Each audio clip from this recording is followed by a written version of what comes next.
Whether you're in North or South Carolina or anywhere else in the world, enter the Cat Cave with D. White and Shannon Smith, a part of the Keep Pounding Podcast Network, powered by the Fans First Sports Network, where you can find shows such as Winning the Division, hosted by my cousin Ryan Smith and NFL alum Ben Troop, and Inside the Vault.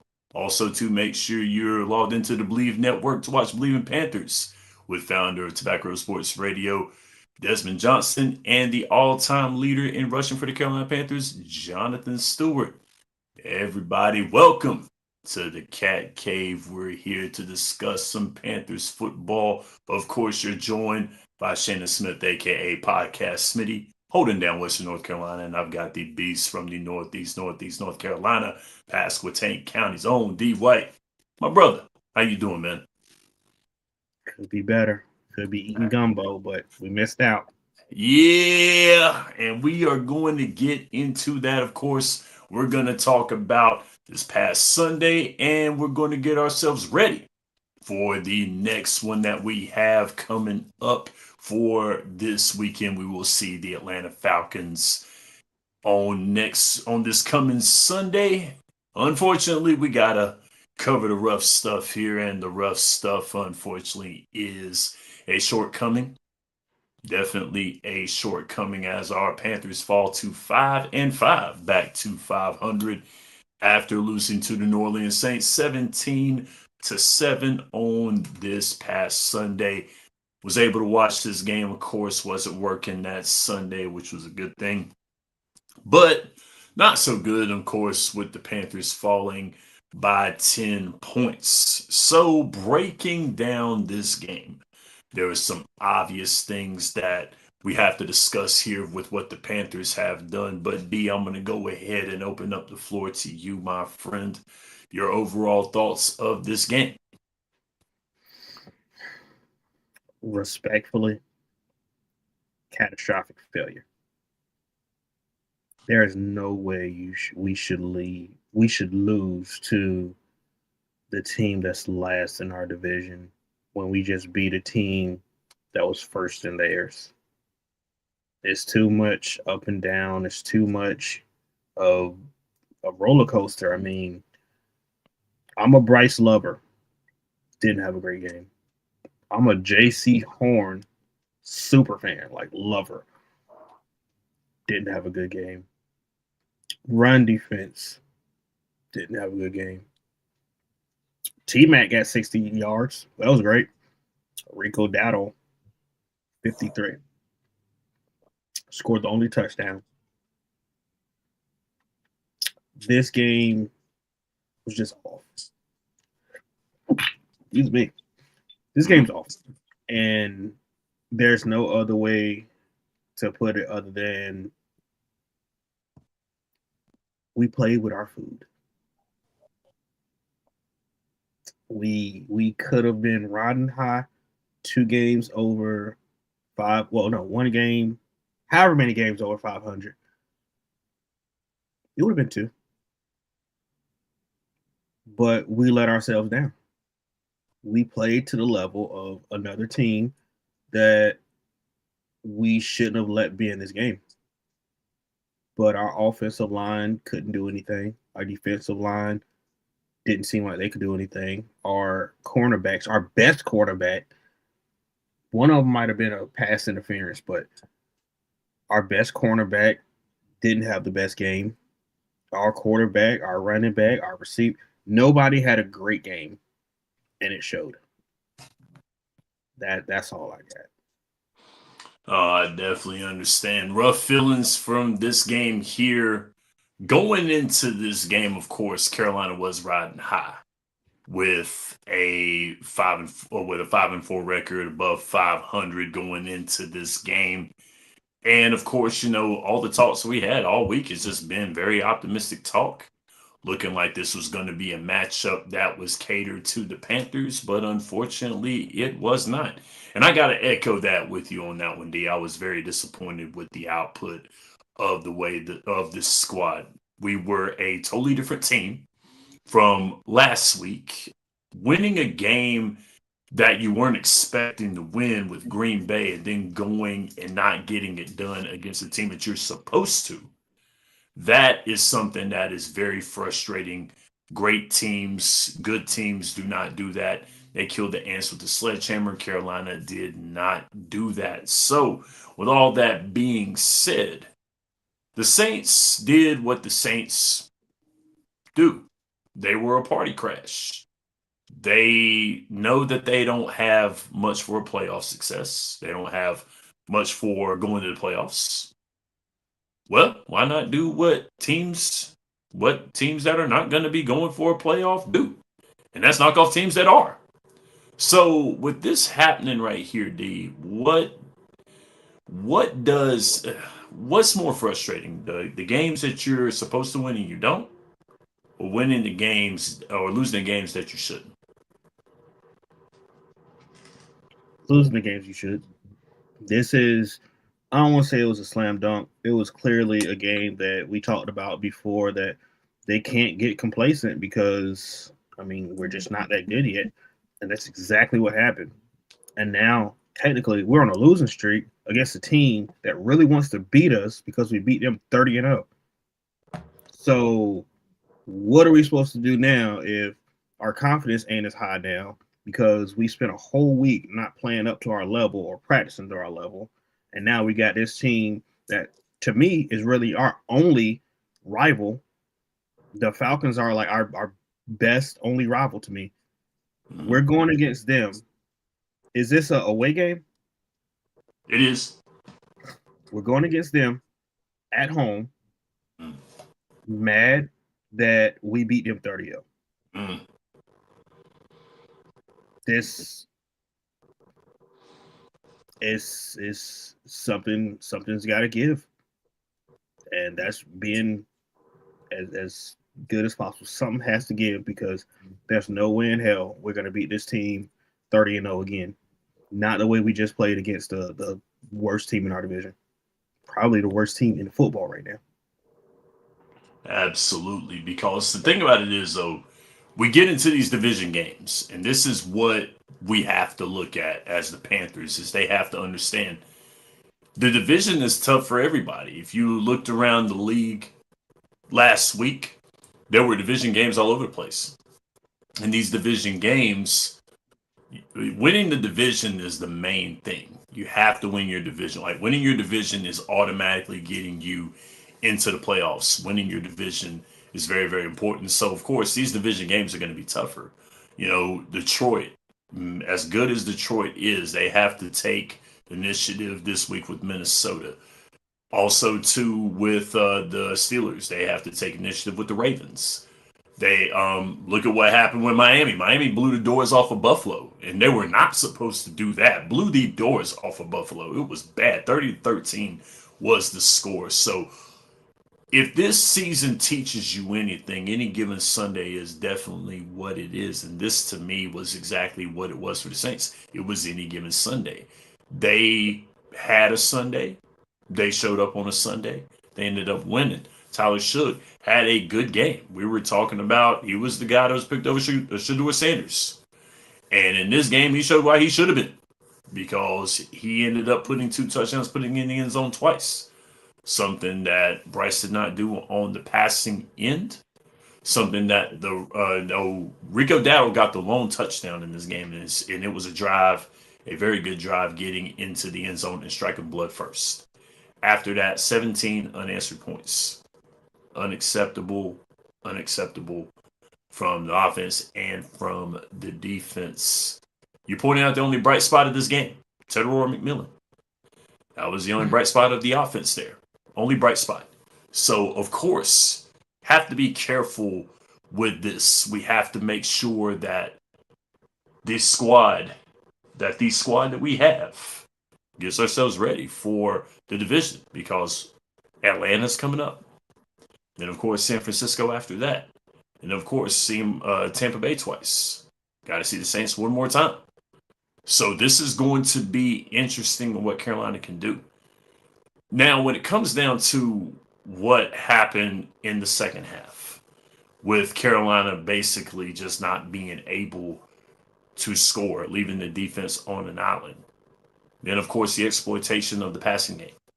Juwan Johnson getting into the end zone. Chris Olave, who was actually hurt last year, the hit that Xavier Woods laid on him gave him a concussion into the season. This was a personal game for him. He went out there and he showed out. That was a good game for him. Defense just looked like they weren't able to do anything because the offense could not do, of course, what the offense did. No offensive output. The Saints knew to stop the run. They knew. It was like they put everything in there. They stacked the box. Rico Dowdle was not able to have the game that he was supposed to have. Rico Dowdle's been running the football mercilessly. Carolina was not able to do anything they wanted. They put the ball in Bryce Young's hands, and unfortunately, he's not built to do that. That's just what it is. He's not built to do it. Bryce has shown promise in game-winning drives. He was unable to get it done within the confines of the second half inside of the game. Wasn't able to do it. So with that being said, do you think that any team now is looking at what the Saints done and knows how to stop the Carolina Panthers? I think every team is beatable. I think everybody knows this team, for the most part, is a run-first team now. With Rico being our lead back, with him constantly getting 100-yard games, everybody know that's our bread and butter. But they also know you don't exactly get consistency with Bryce Young. So you don't know if you're going to get the little I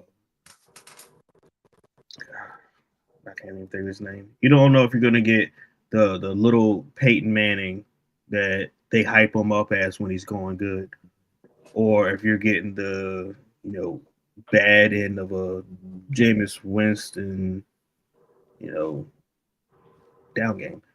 So it's hard to put them in a box when there's so much inconsistency. You know what you got in T Mac, you know what you got in Rico, but I'm not even gonna squarely put this game all on Bryce because there are some throws that he threw it good. We just didn't come down with it. I mean, again, XL, he's showing he has some cracks.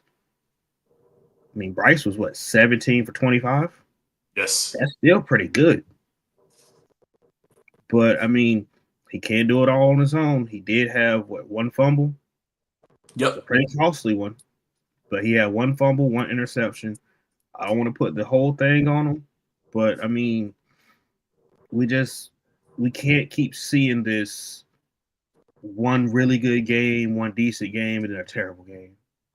This roller coaster is killing us as a franchise. It's killing our season. When Bryce is good, he's great. When he's bad, it's like, yo, are we going to be looking for another quarterback next season or what? So it's tough. It's tough. I think for sure we're supposed to be beating these bad teams. I mean, we did beat the Jets. Mm-hmm. They're probably one of the other worst teams in the NFL, but at least New Orleans, they have players. If the Jets had a decent quarterback, we probably would have lost that game. We played against a quarterback that he's like the Michael Penix Jr. of this year. He probably shouldn't be starting, but if you give him a few years, he might be good. That's New Orleans quarterback. Right now, they don't have one. So ask me if this is what I would choose. I think we definitely should have been beating these teams, and it hurts so damn bad to see us lose 17-7 against a team that everybody had us winning against. Yep. I'm long-winded. I'm sorry. No, I understand. I mean, because once again, this was one of the few games where Carolina was favored, Mhm. and of course, being favored against and having odds stacked against you in every game, and coming away winning 5 of them, and of course, beating a Green Bay squad the week before, squad you weren't supposed to beat, and then come in a game, team that you're supposed to beat, doesn't happen. That to me is something that you look at and you're wondering about the trajectory of this team. The Mhm. fact that when everyone doesn't favor you, you win. But the time that you're favored and the time that and the odds are stacked in your favor this time, you don't get it done. Total Lapse was not happy about it, very surprised by it. Didn't enjoy watching this game here. It was very, very tough to watch, especially when heads up plays were happening in the favor of New Orleans. There were a lot of heads up plays there. Taysom Hill, when he came in, you knew what was going on with him. You knew that my man wasn't going to throw the ball. You knew that he was going to do some type of trick play. He was going to run it, something like that. They were able to sub in players and able to make plays happen, even though it looked like Tyler Shook was not going to be able to do what he could do at quarterback. Alvin Kamara, of course, you also look at that as well. A guy who is known to cut us up. He's been known to do it because he's very, very dangerous in the open field. He's a very dangerous back, knows how to catch out of the backfield, can run it. He didn't have that big of a game. But yet and still the ball was put in the hands of Tyler Shook. And he went out there and he played like he's been playing in the NFL for almost 10 years. He knew what he was doing. He didn't have to do too much. His squad was able to bail him out when there were things that went wrong. That's what good teams do. It looked like a different New Orleans team out there when they played the Panthers this week. And to me, that this could really cost a season. Losses like this can really cost you a season Mhm. because a letdown like this, an exposure, if you will. This was an exposure to me. I looked at this like this was exposing.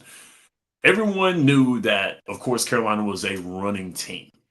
But it's one of those things that is, if we stop the run and we got to put it in his hands, what is he going to do? And with Bryce, it looked like the offensive line didn't do what they were supposed to do, pass blocking, pass protecting. But there were times where Bryce was holding the ball when he should have got the ball out there. You've got capable guys. You got guys who can get open. You got guys who can go out there and perform. The running game was taken out, and you see what team Carolina is. Once again, I have faith in this squad. I do. I think that this squad will get it together, but this game was an important game. This was very important. This was a game and you were favored. This was an opportunity for you to say, hey, look, this is not a fake. This is not phony. We are for real. And this game right here looks like it might not be. It might be an indicator that Carolina might not be for real. So this is something that Carolina has to have to look at themselves and say, what are we going to do for the rest of the season? Mhm. It is we're 5-5, 7 more games, 6 more games are left. We got the bye.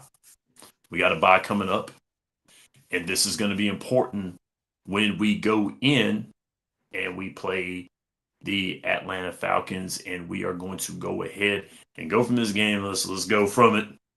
Let's slam the door on this game. Let's close the door, walk away from it. We'll see the Saints later.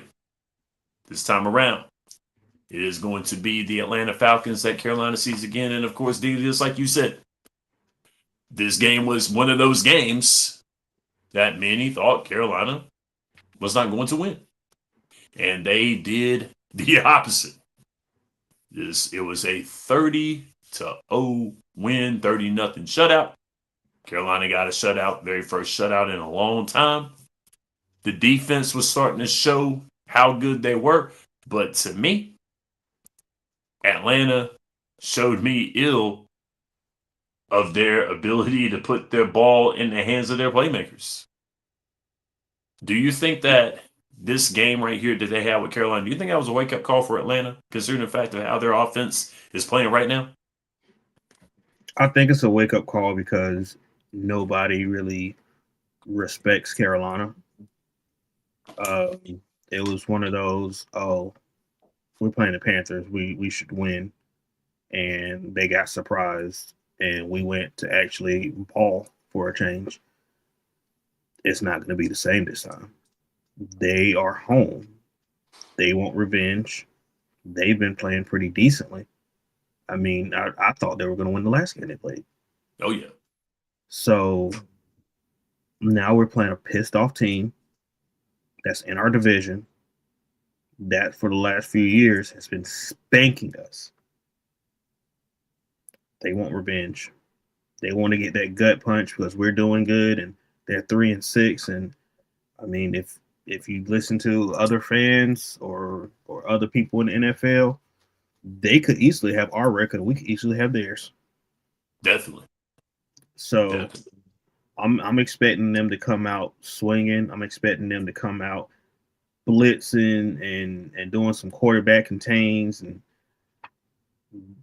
I'm expecting them to do more what they should have did the first time, which was attack our linebackers. I don't foresee them attacking JC because I think JC is going to bounce back. I think that was a fluke game for him. Mm-hmm. I think Rico's going to get about 80 yards, but I think Atlanta is going to make us fight for it if we do win. And I mean fight hard as hell because there's no way that they want to see the Carolina Panthers with a better record than them this year. Not when they have so many good players, not when they have so many questions that they want to answer, so many doubters they want to silence. They want to knock this game out the park, and it is our job to not fumble this the way we've been doing it. Now, this is different for Carolina this week, or different from them when it's came down to the past few weeks. Carolina has not had to worry about going sub 500 in the matter of 4 weeks, I believe. So this is something that is very, very different for Carolina right now. Usually at this time in the past few years, it was, will we win? Are we going to win? What's going to happen? What can we do? Now Carolina is 5-5. And this is a turning point type game here after last week. Of course, not beating the Saints. Carolina could have been 6-4. This would have given Carolina a little bit of wiggle room for these division games. Now Carolina's got to play with some type of desperation, and I do see that happening this week. I do feel like Carolina is going to play with more urgency this game, especially on the defense. What has to be understood is that Atlanta has a very dangerous rusher in Bijan Robinson. One of the things Atlanta has done, and one of the reasons why Atlanta has the record that they have, is they've not given that man the ball like they should have. He has not been worked in that offense the way that he should be worked into that offense. But on the flip side, Michael Penix Jr. has been throwing the ball dynamically with Drake London, who has had very, very good games. Kyle Pitts that has played very, very well on that offensive side of the ball. Atlanta's defense, definitely not bad.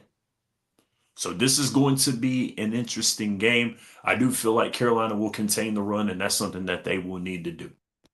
I still think that Michael Penix Jr. is still one of those upstart quarterbacks that if you get there and you're able to contain him, things may happen on the side of your defense that you will need. They have to get to the quarterback. They have to make sure that they contain the running game. And after that, when the ball is put in Michael Penix Jr.'s hands, we're going to see exactly what type of quarterback he really is. So this is going to be a game that I see Carolina going out here and playing harder because they have to. Not because they put themselves in a good position, but they have no choice. This is the division. And the division has to be won in order for Carolina to get into the playoffs. The division is not over yet. It is not over yet. I know that Tampa Bay is ahead. I get it. I know they are. I know that Atlanta is waiting. I get it. Carolina got punched in the gut. I get it.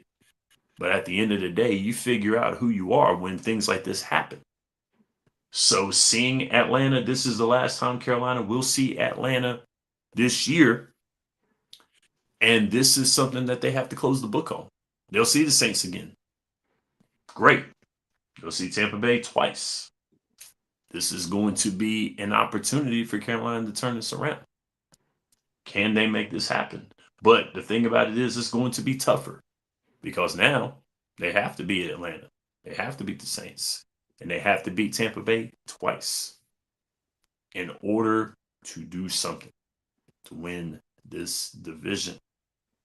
D, anything last to say about this game that is coming up on Sunday? I think Atlanta, like I said, is our one true rival. They're going to come out swinging. Willie Smith, I see you. I'm looking at coaching for this game. I am too. I think Canales needs to figure something out or either get somebody to call plays for him because we can't keep doing this back and forth. I'm playing conservative, but I don't want to take shots right now. And then the next game we're taking shots, and it's not a good look. They're our 1-2 rival. We need to shut the door. I'm not expecting a 30-0 win again, but I'm expecting some fight. I'm expecting them to show that beating Green Bay was not a fluke. We have the talent capable. We're just a young team that's still trying to put it together. We're still better than what we were last year. Yeah. No matter how we look at it, we're better than what we were last year. But we need to continue to grow. We don't need to get complacent. We don't need to just think just because we had this little 3-4 game win streak that we're the greatest team in the NFC South, because at the end of the day, we're still fighting for number 2. So I love this team. I don't mean anything bad when I say the stuff I say about them. I think all of these players are family because they are Panthers, and we need to represent our own. We need to fight for our own. We need to get the respect that we deserve that we haven't gotten the last few years. Let's go out here and show not just Atlanta, but the NFL that we are not just a team that's capable to beat a couple teams a year and go home. We are up and coming. We need to fight. Our motto is keep pounding for a reason. That's what we need to do. Oh, man. I like that. Last but not least, here with this game. This has been a battle that has been looming for a while for the NFC South. We've seen players like Michael Vick. We've seen players, Peerless Price. We've seen Algie Crumpler. We've seen Ward Dunn. Yes, we have seen good Atlanta teams better than this squad here. We've seen some players on this Atlanta squad, but also, too, in the same right, Atlanta has seen Cam Newton, Steve Smith. They've seen Dan Morgan. They've seen Julius Peppers. They've seen great players from Carolina. So it all boils down. What I mean by that, what it all boils down to is there is greatness on both sides. There has been greatness on both sides. The question is, can that greatness be unlocked? Especially with a time like this, over halfway through the season. Trade deadline is done. We're starting to separate the sheep from the goats, the men from the boys. We're going to figure out who needs to go forward and who doesn't. Question is, Carolina, do you want to be left behind? And this game here can be a game that could leave you behind. With all that being said, that is our show for this week. We are looking for a better game out of you, Carolina Panthers. We are looking for a better game out of you, and I think that we're going to get it this weekend. We can do it. With that being said, you may now exit the Cat Cave for more. Make sure you're here on Tobacco Road Sports Radio's YouTube channel with the Keep Pounding Podcast Network, powered by the Fans First Sports Network. I'm Shannon Smith. This is D. White. Let's go Panthers. Keep pounding.